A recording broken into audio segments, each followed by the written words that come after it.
Interesting. Sahil രാവിലെ തന്നെ ബൈക്കിൽ പട്ടണത്തിലേക്ക് പോവുകയായിരുന്നു. അപ്പോൾ വഴിയിൽ കുറച്ചുപേർ വഴക്കിടുന്നത് അയാൾ കാണുന്നു. അവർ റോഡിന്റെ നടുവിൽ പരസ്പരം പോരടിക്കുവാൻ തുടങ്ങുന്നു. സാഹിൽ ഒരു മരത്തിനരികിൽ തന്റെ വണ്ടി നിർത്തി ആ ആളുകളെ നോക്കുവാൻ തുടങ്ങി. വളരെ ശക്തരായ 4-5 പേരുണ്ടായിരുന്നു. പെട്ടെന്ന് അവിടെ നിന്ന് വെടിയുടെ ശബ്ദം കേൾക്കുന്നു. ഒരാൾ നിലത്തേക്ക് വീഴുന്നു. ബാക്കിയുള്ള 3 പേർ അവിടെ നിന്നും ഓടിപ്പോകുന്നു. ഇത് സാഹിൽ കണ്ട് വളരെയധികം പേടിക്കുന്നു. പെട്ടെന്ന് തന്നെ ഡിറ്റക്റ്റീവ് മെഹുലിനെ കോൾ ചെയ്യുന്നു.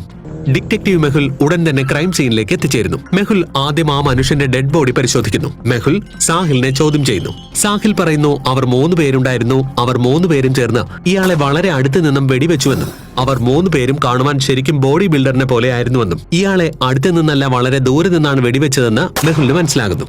Very very interesting. സാഹിൽ പറയുന്നത് ഇയാളെ വളരെ അടുത്ത് നിന്ന് വെടിവെച്ചു എന്നാണ്. എന്നാൽ വെടി വളരെ ദൂരെ നിന്നാ കൊണ്ടത്.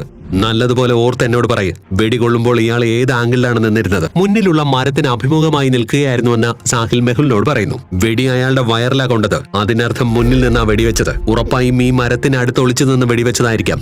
മെഹുൽ കാടിന് മുന്നിലുള്ള മരത്തിന്റെ അടുത്തേക്ക് പോകുന്നു. അവിടെ 3 മരം നിൽക്കുന്നത് മെഹുൽ കാണുന്നു. എന്താ നിങ്ങൾക്ക് 3 മരങ്ങളെയും നോക്കി പറയുവാൻ സാധിക്കുമോ വെടി ഏത് മരത്തിൽ നിന്നാ വച്ചതെന്ന്? നിങ്ങളുടെ ആൻസർ കമന്റിലൂടെ എന്നെ അറിയിക്കൂ.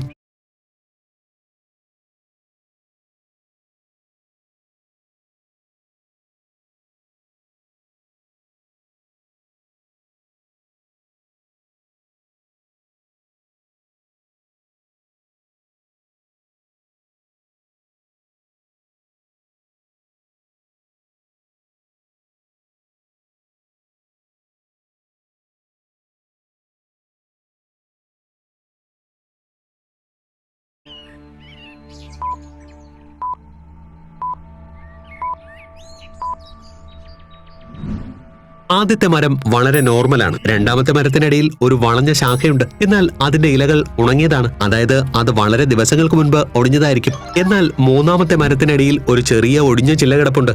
അത് വളരെ ഫ്രഷ് ആയിരുന്നു. കൂടാതെ മരത്തിൽ കാൽപ്പാടുകളുമുണ്ട്. ഇതിനർത്ഥം അയാൾ ഈ മരത്തിൽ കയറിയാ വെടിവെച്ചത്. മരത്തിൽ കയറുന്നതിനിടയിൽ ശാഖ ഒടിഞ്ഞു പോയതായിരിക്കാം. മെഹുൽ ആ മരത്തിന് മുകളിലേക്ക് കയറുന്നു. മരത്തിന് മുകളിലെ ഒരു കൊമ്പിൽ നിന്ന് മെഹുലിന് ഒരു തുണി കഷ്ണം കിട്ടുന്നു. അത് നീല കളറായിരുന്നു. അതല്ലാതെ മെഹുലിന് വേറെ ഒരു തെളിവും തന്നെ കിട്ടിയിരുന്നില്ല കൊലയാളിയിലേക്ക് എത്തുന്നതിനായി. മെഹുൽ ഡെഡ് ബോഡി നല്ലവണ്ണം പരിശോധിക്കുന്നു. അകത്തുള്ള പോക്കറ്റിൽ നിന്ന് ഒരു പേഴ്സ് കിട്ടുന്നു. അതിൽ കുറച്ച് പൈസയും അയാളുടെ ID കാർഡും ഉണ്ടായിരുന്നു. ഇയാളുടെ പേര് മനീഷ് എന്നാണ്. ഫാഷൻ ഗാർമെന്റ് കമ്പനിയിലാണ് ജോലി ചെയ്തിരുന്നത്. മെഹുൽ മനീഷിന്റെ ഡെഡ് ബോഡിയും കൊണ്ട് ഡോക്ടർ സഞ്ജനയുടെ ലാബിലേക്ക് എത്തുന്നു. ലാബ് ലോജിക്കൽ പാസ്വേഡ് ഉപയോഗിച്ച് ലോക്ക് ചെയ്തിരുന്നു. മാമ്പഴം, പപ്പായ, ആപ്പിൾ, വാഴപ്പഴം ഈ 4 ബട്ടണുകൾ മെഹുലിന്റെ മുന്നിലുണ്ട്. നിങ്ങൾ കണ്ടുപിടിക്കേണ്ടത് ഇതിൽ ഏത് ബട്ടണാണ് ഓഡ് വൺ ഔട്ട് എന്നുള്ളതാണ്. പെട്ടെന്ന് തന്നെ കണ്ടുപിടിക്കൂ ലോജിക്കൽ ആർമി.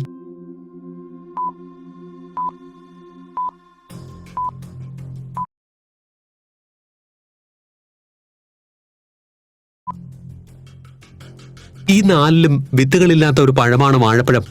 4ാം നമ്പർ ബട്ടൺ അമർത്തി മെഹുൽ ലാബിലേക്ക് പ്രവേശിക്കുന്നു.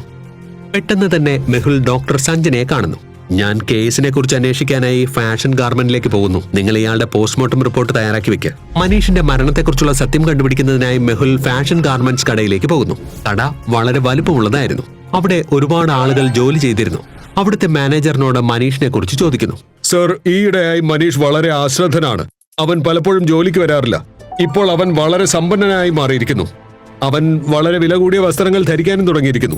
മനീഷ് ജോലിക്ക് വരുന്നില്ലെങ്കിൽ പിന്നെ അവന് പണം എവിടെ നിന്നാ കിട്ടുന്നത്? തീർച്ചയായും എന്തോ കുഴപ്പമുണ്ട്. മാനേജർ മെഹുലിനോട് പറയുന്നു മനീഷിനെ കുറിച്ച് കൂടുതൽ അറിയണമെങ്കിൽ മുന്നിലുള്ള കൗണ്ടറിലേക്ക് പോവുകയെന്ന്. അവന്റെ സുഹൃത്ത് നരേഷ് അവിടെ ജോലി ചെയ്യുന്നുണ്ടെന്ന്. മനീഷിനെ കുറിച്ച് അവന് നിങ്ങളോട് ധാരാളം കാര്യങ്ങൾ പറയുവാൻ കഴിയുമെന്ന്. മെഹുൽ മുന്നിലുള്ള കൗണ്ടറിലേക്ക് എത്തുന്നു. മനീഷിനൊപ്പം വസ്ത്രങ്ങൾ വിൽക്കുന്ന 2 പേർ കൂടി ഉണ്ടായിരുന്നു. അവർ മുഴുവൻ കണക്കുകളും ഒരു ഡയറിയിൽ കുറിച്ചിടുകയായിരുന്നു. ഡയറി കണ്ടപ്പോൾ തന്നെ മെഹുലിന് നരേഷിന് സംശയം തോന്നുന്നു. നിങ്ങൾക്ക് പറയുവാൻ കഴിയുമോ എന്തുകൊണ്ടാണ് മെഹുലിന് നരേഷിന് സംശയം തോന്നിയതെന്ന്?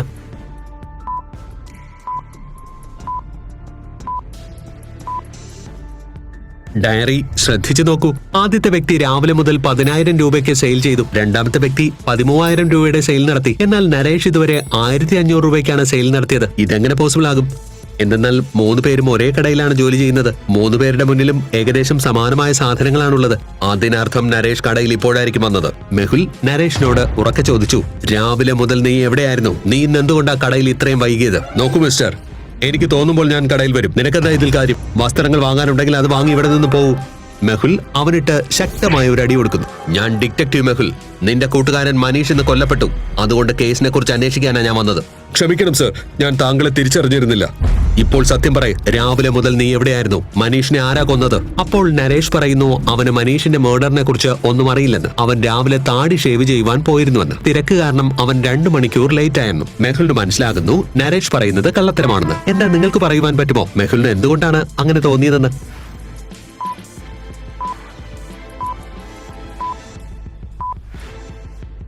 നരേഷ് പറഞ്ഞത് അവൻ ഷേവ് ചെയ്യുന്നതിന് വേണ്ടി 2 മണിക്കൂർ വെയിറ്റ് ചെയ്തു എന്നാണ്. ആരെങ്കിലും ഷേവ് ചെയ്യുവാൻ വേണ്ടി 2 മണിക്കൂർ വെയിറ്റ് ചെയ്യുമോ? 2 മണിക്കൂർ വെയിറ്റ് ചെയ്തിട്ടും താടി ഇപ്പോഴുമുണ്ട്, ട്രിമ്മും ചെയ്തിട്ടില്ല. അവൻ എന്നെ മനഃപൂർവ്വം വിഡ്ഢിയാക്കുകയാണ്. എനിക്ക് മറഞ്ഞിരുന്ന സത്യം കണ്ടെത്തണം. അപ്പോൾ മെഹുലിന് ഡോക്ടർ സഞ്ജനയുടെ കോൾ വരുന്നു. ഡോക്ടർ സഞ്ജന മെഹുലിനോട് പറയുന്നു മനീഷിനെ ദൂരെ നിന്നാണ് വെടിവെച്ചതെന്ന്. വെടികൊണ്ടതും അവൻ മരിച്ചുപോയെന്ന്. എന്റെ ഊഹം പൂർണ്ണമായും ശരിയായിരുന്നു. മനീഷിനെ ദൂരെ നിന്നാ വെടിവെച്ചത്. വൈകുന്നേരമായപ്പോൾ നരേഷ് കടയിൽ നിന്നും പുറത്തേക്കിറങ്ങുന്നു. മെഹുൽ പതിയെ അവനെ പിന്തുടരുന്നു. നരേഷ് ആദ്യം ഒരു പാൻ കടയിൽ ചെന്ന് പാൻ വാങ്ങുന്നു. ചുറ്റും നോക്കിയിട്ട് ഒരു പഴയ കെട്ടിടത്തിലേക്ക് പോകുന്നു. മെഹുലും പുറകെ ആ ബിൽഡിംഗിലേക്ക് പോകുന്നു. നരേഷ് ബിൽഡിംഗിനകത്ത് 2 പേരോട് എന്തോ സംസാരിക്കുകയായിരുന്നു. അവരെ കണ്ടപ്പോൾ തന്നെ മെഹുലിന് മനസ്സിലാകുന്നു ഇവരാണ് രാവിലെ റോഡിൽ വെച്ച് മനീഷിനോട് വഴക്ക് കൂടിയതെന്ന്. ലോജിക്കൽ ആർമി, മെഹുലിന് എന്തുകൊണ്ടാണ് അങ്ങനെ തോന്നിയത്? ഇവരാണ് രാവിലെ മനീഷിനോട് റോഡിൽ വെച്ച് വഴക്ക് കൂടിയതെന്ന്. ചിന്തിക്കൂ.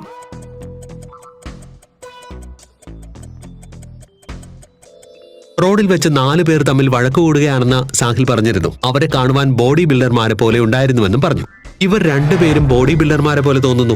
നരേഷും വളരെ നല്ലൊരു ബോഡി ഉണ്ടാക്കിയെടുത്തിട്ടുണ്ട്. ഇതാണ് മെഹുലിന് അവരിൽ സംശയം തോന്നുവാൻ കാരണം. നരേഷിനൊപ്പം മെഹുൽ അവർ 2 പേരെയും കൈയോടെ പിടികൂടുന്നു. ചോദ്യം ചെയ്തപ്പോൾ നരേഷ് പറയുന്നു അവർ 3 പേരും ഗൺ സപ്ലൈ ചെയ്യുന്ന ജോലിയാണ് ചെയ്തിരുന്നതെന്ന്. കുറച്ചു ദിവസം മുൻപ് മനീഷും നമ്മുടെ ഗാങ്ങിൽ ചേർന്നുവെന്ന്. ഇന്ന് രാവിലെ നമ്മൾ പൈസയുടെ പേരും പറഞ്ഞ് റോഡിൽ വെച്ച് വഴക്കിടുകയായിരുന്നു.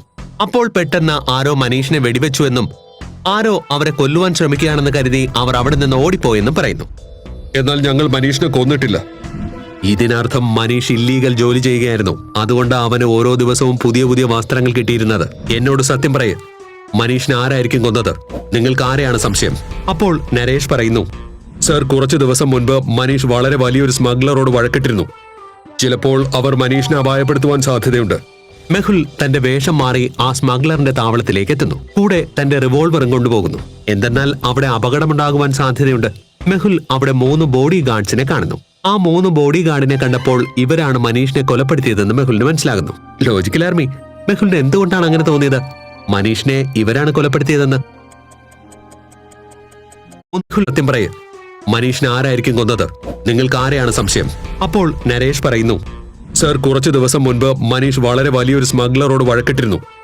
ചിലപ്പോൾ അവർ മനീഷിനെ അപായപ്പെടുത്തുവാൻ സാധ്യതയുണ്ട്. മെഹുൽ തന്റെ വേഷം മാറി ആ സ്മഗ്ലറിന്റെ താവളത്തിലേക്ക് എത്തുന്നു. കൂടെ തന്റെ റിവോൾവറും കൊണ്ടുപോകുന്നു. എന്തെന്നാൽ അവിടെ അപകടമുണ്ടാകുവാൻ സാധ്യതയുണ്ട്. മെഹുൽ അവിടെ 3 ബോഡി ഗാർഡ്സിനെ കാണുന്നു. ആ 3 ബോഡി ഗാർഡിനെ കണ്ടപ്പോൾ ഇവരാണ് മനീഷിനെ കൊലപ്പെടുത്തിയതെന്ന് മെഹുലിന് മനസ്സിലാകുന്നു. ലോജിക്കൽ ആർമി, മെഹുലിന് എന്തുകൊണ്ടാണ് അങ്ങനെ തോന്നിയത്? മനീഷിനെ ഇവരാണ് കൊലപ്പെടുത്തിയതെന്ന്.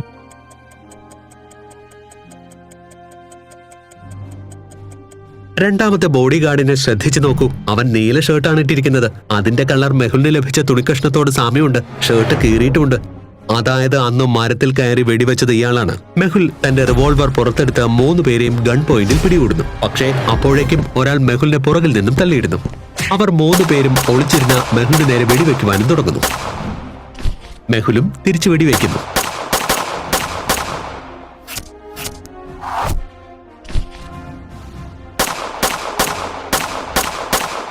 മെഹുൽ പെട്ടെന്ന് തന്നെ പോലീസിന് തന്റെ ലൊക്കേഷൻ അയച്ചു കൊടുക്കുന്നു. വെടിവയ്പ് വളരെ നേരം തുടരുന്നു. കുറച്ചു സമയത്തിന് ശേഷം പോലീസ് അവിടേക്ക് എത്തിച്ചേരുന്നു. ആ താവളത്തിന്റെ 4 വശവും വളയുന്നു.